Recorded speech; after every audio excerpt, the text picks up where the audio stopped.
And black's attack seems to be running out of steam, but here comes the shocking move queen to b5. Hey there, beating Magnus Carlsen is not something that happens every day, but in today's game we have one of the most creative chess players who can teach us how you can try to beat a stronger opponent.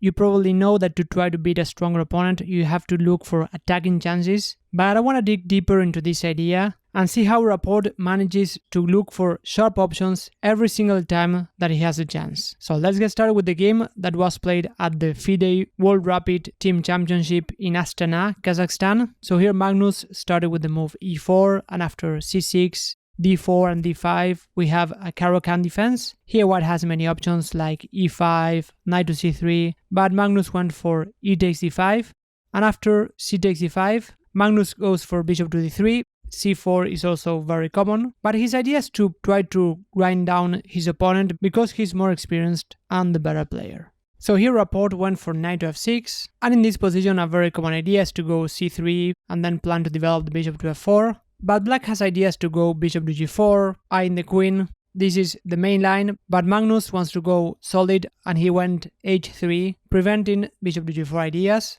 And after knight to c6, here Magnus played the move c3. In this position the move knight to f3 is probably more natural, but here black's idea is to go knight to b4, even though this breaks an opening principle, moving a piece twice. The idea is to capture this very strong bishop, and if the bishop moves, then black might have ideas to go bishop to f5. This is definitely playable, but Magnus likes to go for sidelines where he might get tiny advantages and he cannot play his opponent.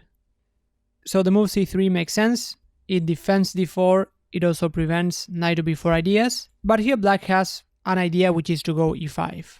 So with the knight on f3, e5 would not be possible because the knight on f3 controls e5. By the way, here Rapport is going for the sharpest options. Here the move e6 is quite passive because the bishop will be locked in on c8, but the most common idea for black here is to go g6 and then go bishop to g7, where white can comfortably try to press. That's why Rapport goes for e5. Just fighting from the center, e4 might be an idea, that's why Magnus took on e5, and after knight takes, black is improving his knight. On the other hand, now black will be left with this isolated pawn on d5 that might become a target, so black is taking some risks, which is definitely necessary if you want to press for an advantage as black. And here Magnus played the move queen to e2, pinning the knight.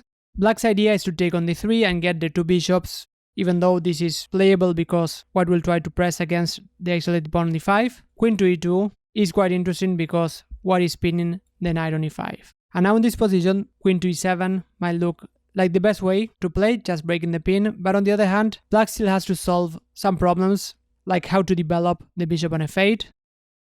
And this is the most common way for black to go and try to fight for equality, but Rapport decides to go knight to e4. Again, going for more complicated positions where he's taking more risks, but he's also trying to get positions on which he can fight for an advantage. So this idea involves a pawn sacrifice. Here Magnus went bishop to b5, but the idea is that after bishop takes, pawn takes, and queen takes, this looks very attractive at first sight because white won a pawn and is pinning the knight. But on the other hand, black is going to get a very quick development. So here black will go bishop to d6, black is ready to castle, and white doesn't have a way to punish this pin.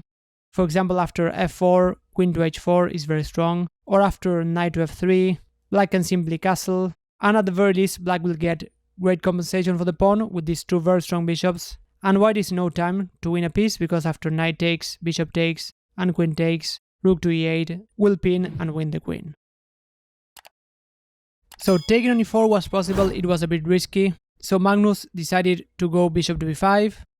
He doesn't want to give the bishop on d3, so bishop to b5 makes sense, and after bishop to d7, knight to f3, here Rapport again played a very interesting move. He went knight to g6. We can find this move by process of elimination. First of all, taking on f3 is not good because white takes with the pawn, and now this knight is going to be captured.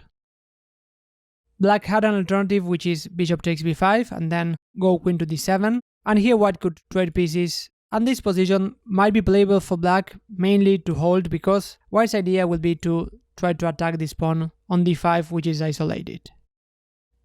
So after knight to g6, Magnus went bishop to e3, bishop to d6, knight b to d2, black castled, white took on d7, and after queen takes, here we get a critical moment of the game. Magnus played the move rook to d1. In a way it makes sense to try to activate this rook on the d-file, but in hindsight, castling here was a safer option, even though black can try to create play against the queen as it happened in the game.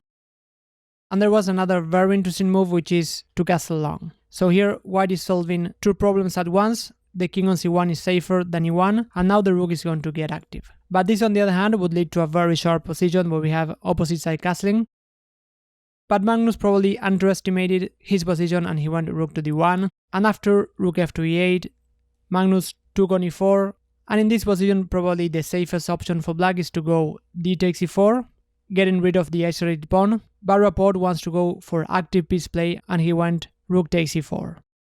And black already has concrete threats in the position like knight to f4, because the bishop on e3 is pinned, so taking the pawn on d5 is actually quite bad because after knight to f4 we get this fork. Even here after castling, the position looks very scary, at least for a human. After knight to f4 and the queen moves, black has a few ideas to attack, like taking on h3. Even though I can try king to h1, trying to get play against the pawn on d5, this looks very scary, but the point is that after taking the knight and queen takes, black is just going to give a very quick checkmate. So amazingly, Magnus already has quite a tough position. He played very natural but very solid moves, and Rapport tried to create practical moments whenever it was possible. Here Magnus went knight to g5, which is an interesting idea to complicate the position. Actually, I'm surprised that he didn't go for knight to d4. The knight on d4 is going to be more stable. It will also control b5, which as we see is going to be a very important square.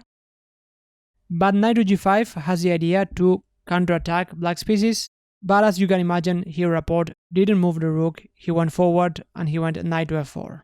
Attacking the queen, the bishop on e3 is pinned, so Magnus went queen to f3, putting more pressure on black's pieces, and black's attack seems to be running out of steam, but here comes the shocking move queen to b5. So this is a very important move because it prevents white from castling, but on the other hand black is sacrificing material. But the main point is that after knight takes and d takes, the queen is not able to control the very important e2 square, so after a move like queen to g4 and h5, the queen has to leave this diagonal, and we get a very pretty checkmate on e2. So white's position is already very tough, but Magnus finds the best possible try. He goes g3, trying to counterattack, and here Rapport does the same. These guys are very strong and they know that the best defense is to counterattack, so here Rapport goes f6, and after Magnus captured on f4, Rapport took on g5, and after f takes g5, even though white is winning a pawn, black's activity is just too much. Rook to f8, all the black pieces are active, whereas white didn't manage to castle. And here Magnus tried queen to g2. There was a very pretty finish after queen to e2, which is to take on e3. This idea is going to be in the air every single move from now onwards. And here after taking on e3, bishop to g3 and king to d2, black is winning material after rook to f2. Before I continue with the rest of the game, if you want to improve further at chess, let me tell you that I have a free course that will provide you with a training plan for that, so feel free to check the link in the description.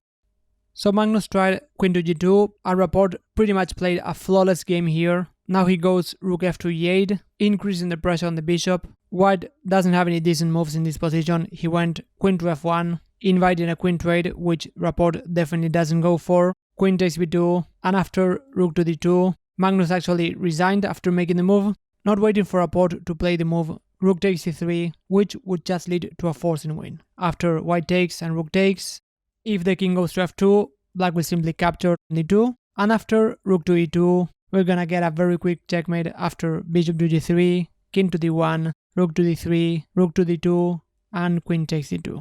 So this was a fantastic game by Rapport.